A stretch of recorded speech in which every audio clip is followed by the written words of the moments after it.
Hello, I'm Allison Merker Garner. I'm the creator of the Musical Minds curriculum.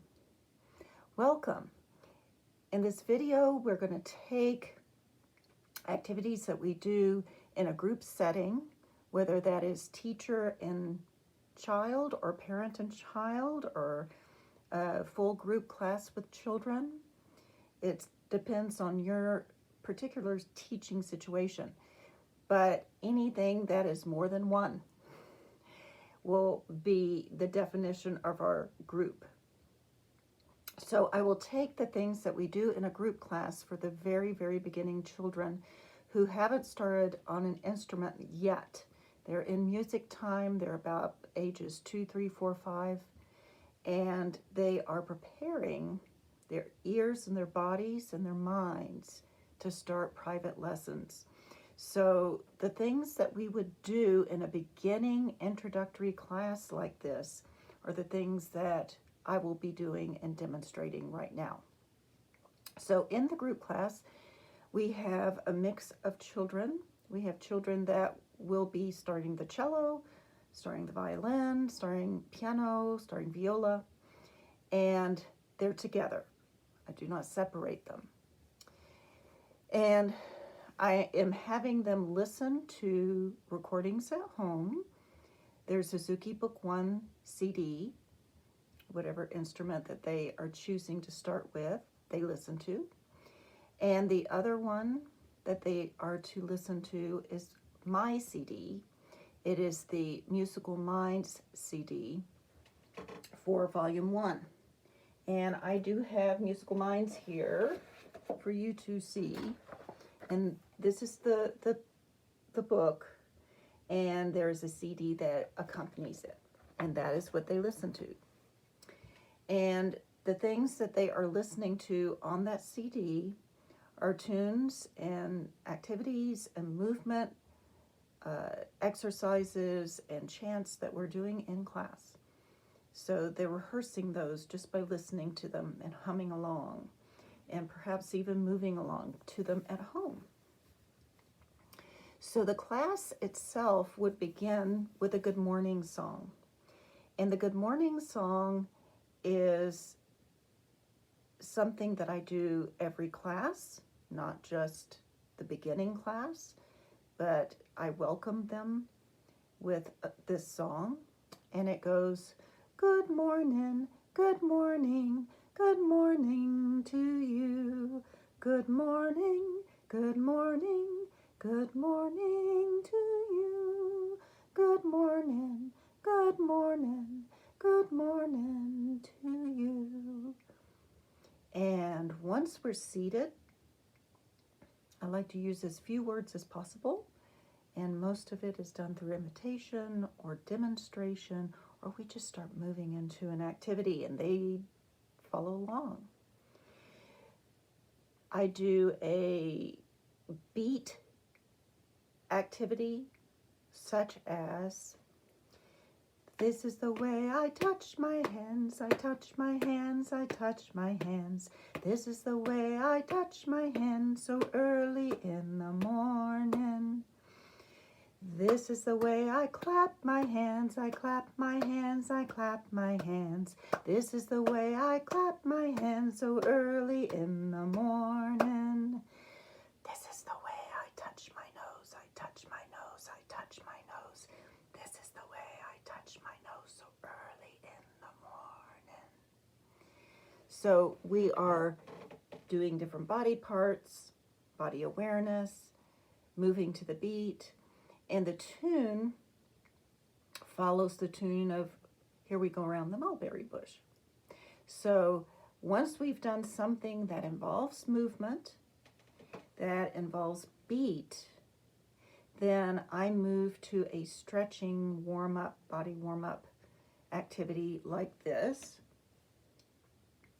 "Watch and see what I can do. Watch and see if you can do it too.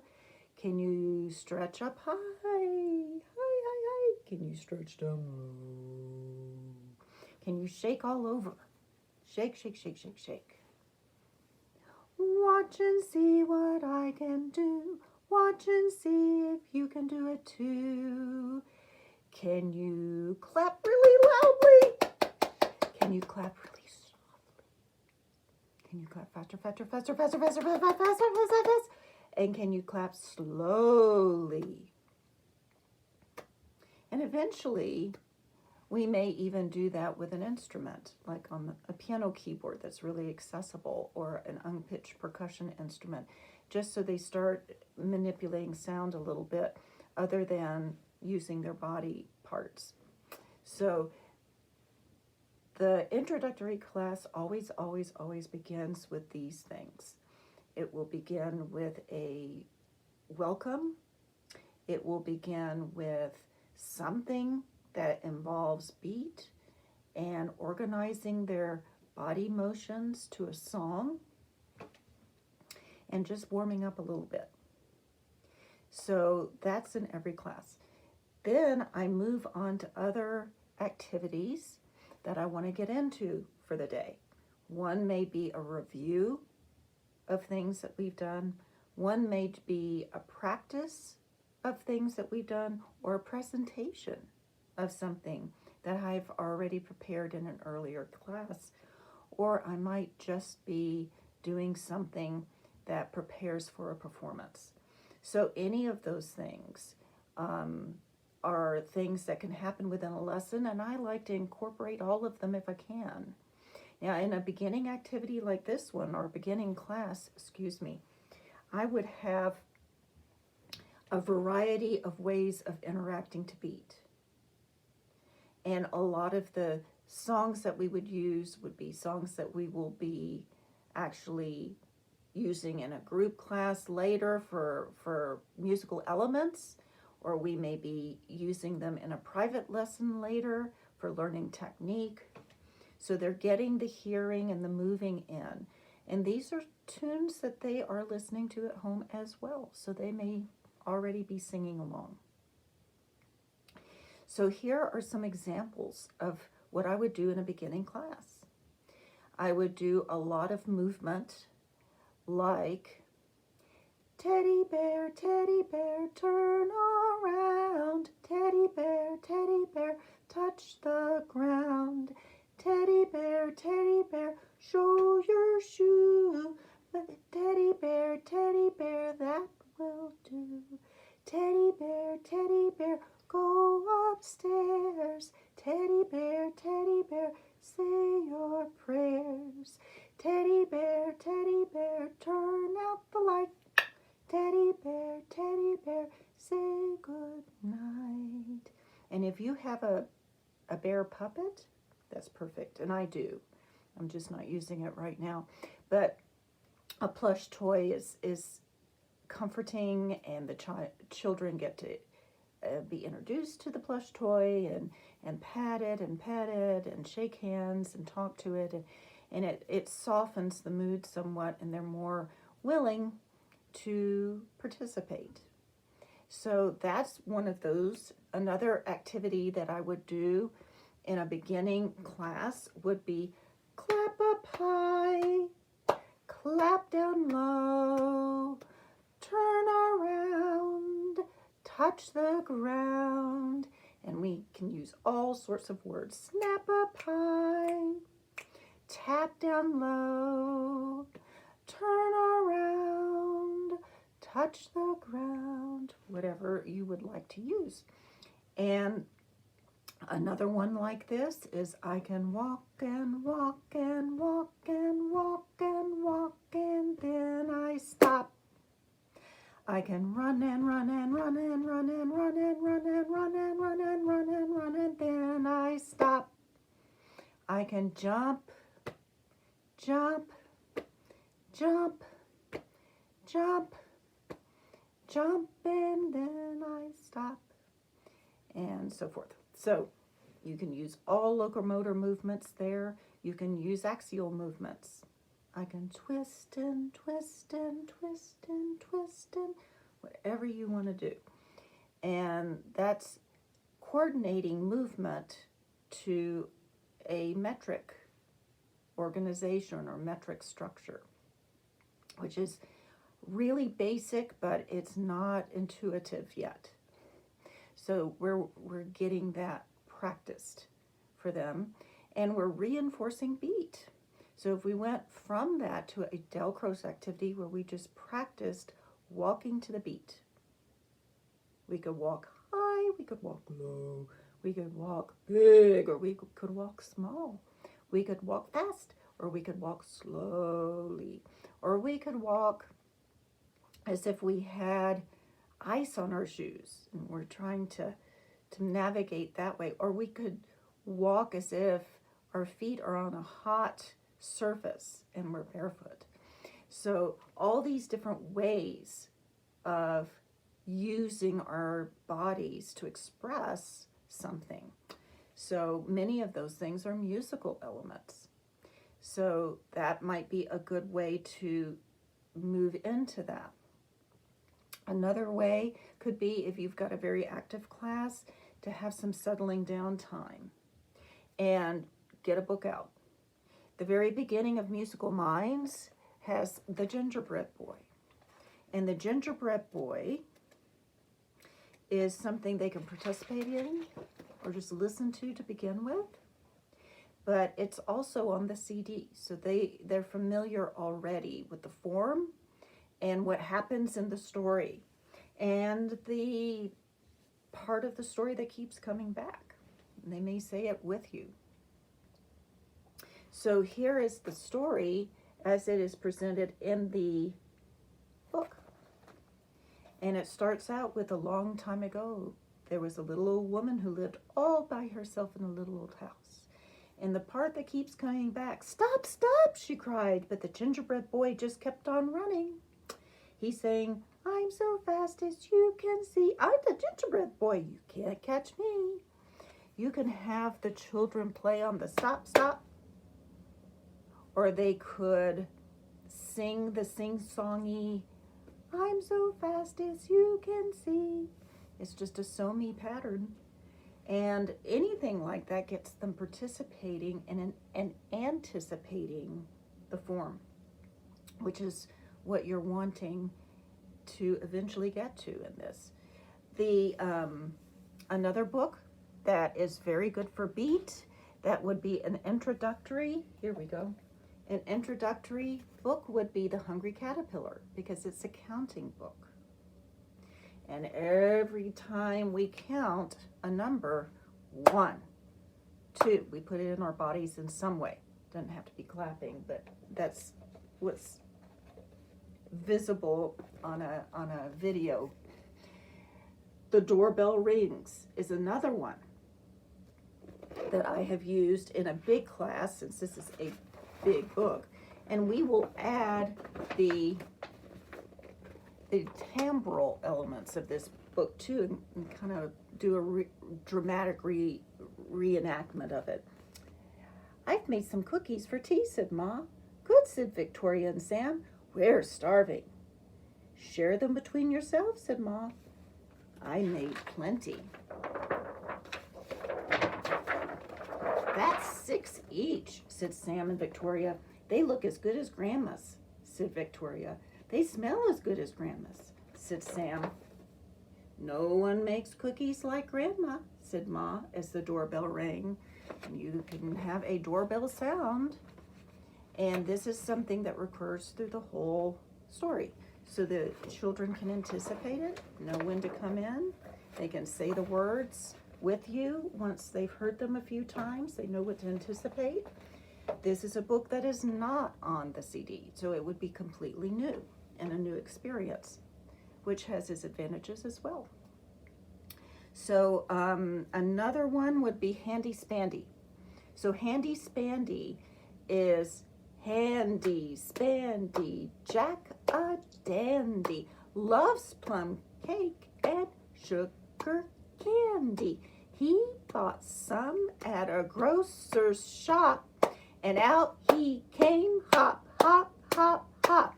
So you can introduce a 2/4 meter here. This is something that they may be using again in their private lessons when they're with an instrument that they're learning. So it's a good feel for beat at the very, very beginning of their musical experience. So those are some ideas of things that I would do within the content of the class. We've done movement, we have instruments going, we sing, there's some chanting, and then an ending activity.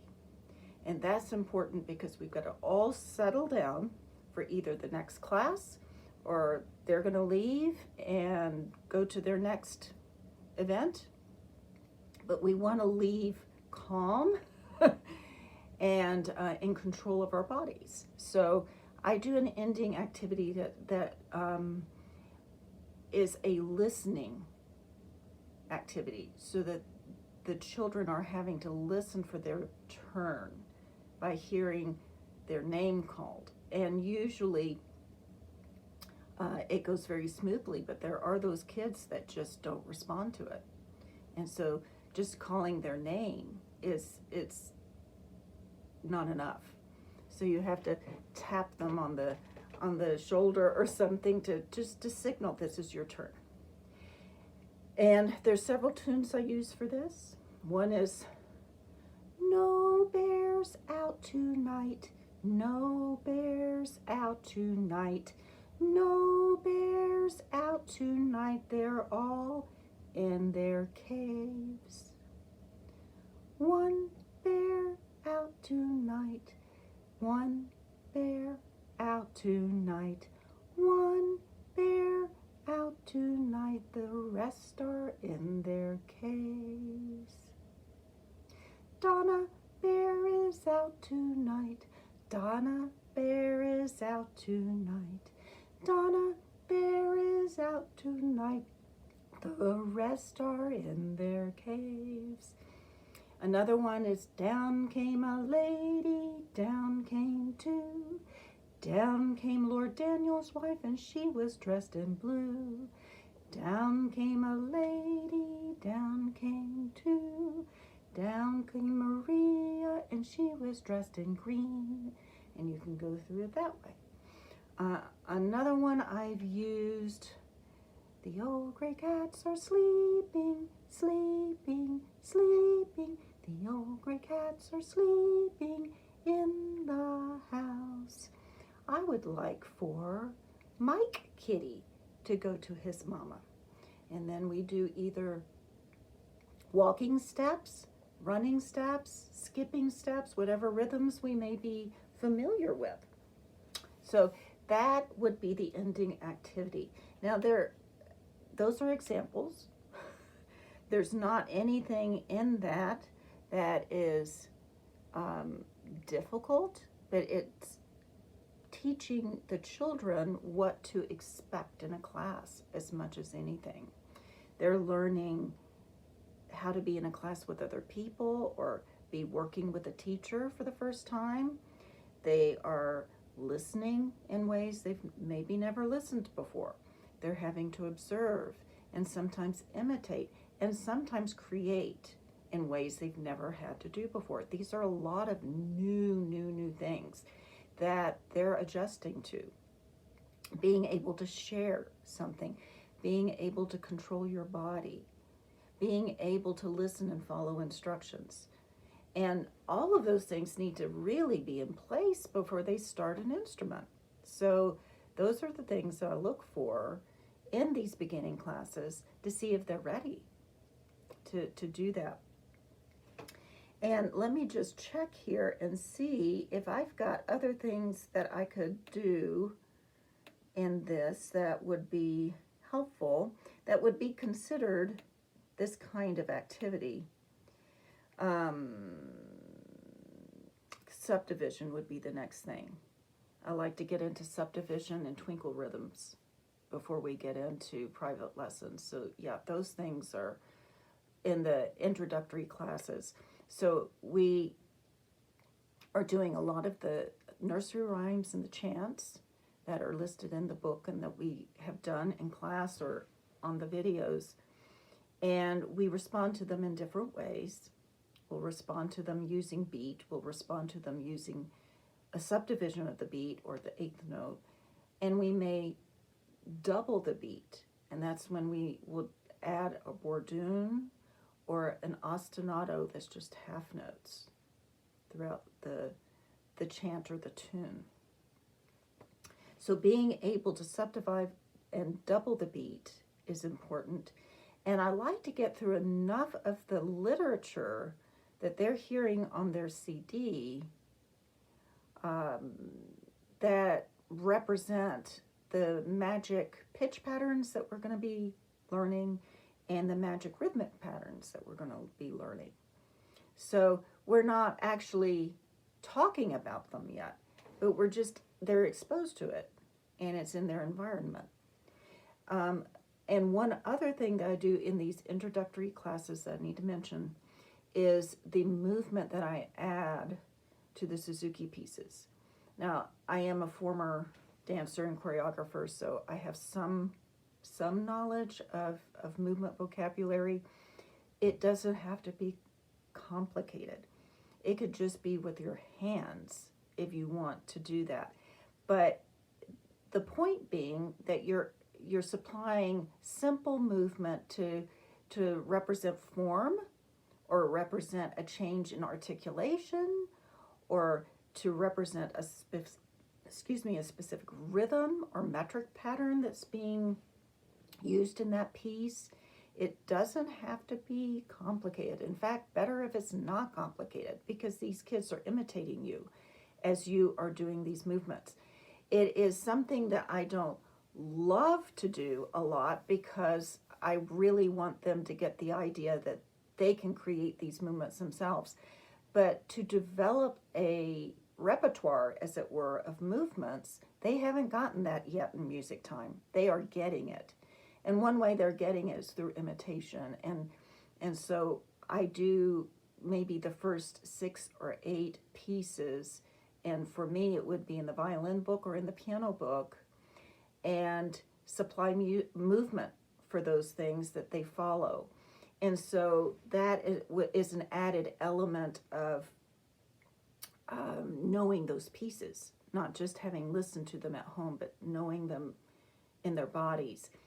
This is a great lead-in when they are getting ready to start an instrument, to start mimicking the movements that you would use to play an instrument. So if we are doing something like Song of the Wind and it has a circle in it, and it's the first time in the Suzuki repertoire we have a circle, we will mimic the circle instead of doing some other activity. So instead of jumping, for example, oh, let's just do this. And so they're learning that motion without the instrument. It's just mimicked. I usually call it air violin. But even in piano, when we do this, it's the same thing. Just mimic that whenever we get to that rest. So that they understand the association between the two. And I think that those are the things that I'm just checking here in my notes. Yeah, that's really what I do in the beginning classes before we start doing anything with the instrument.